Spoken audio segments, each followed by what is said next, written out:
Saul was trying to definitely take out David and just kill him, wipe him off the face of the earth. And here's what the lie that the devil is constantly telling the child of God, that we will not face calamity, suffering, trials, or any sort of persecution in our lives. The lie that the devil tells the child of God, right, the Christian, is that our lives are going to be perfect, fine, no issues.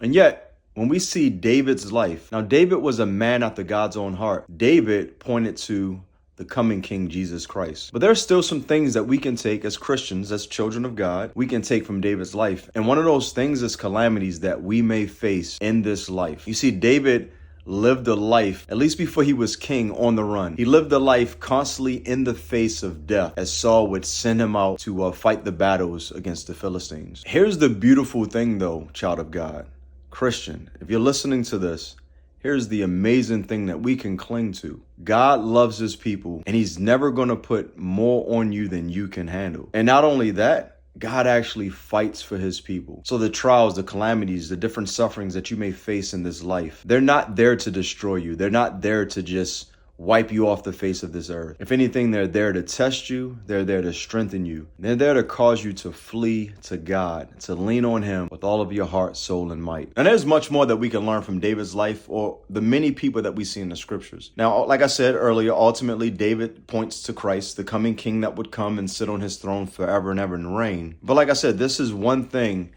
that we Christians can learn from David's life. And that is, again, God fights and he cares for his people. So don't believe the lie, man. Calamities may come in your life. Calamities, sufferings, trials, persecution. As a matter of fact, in the New Testament, we're promised as Christians to face persecution.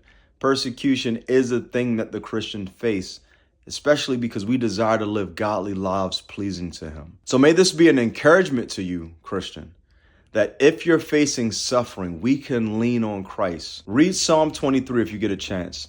As a matter of fact, there's a lot of Psalms that David wrote in the midst of his trial and his calamities that he faced in his life, as oftentimes he was fleeing from Saul, the king.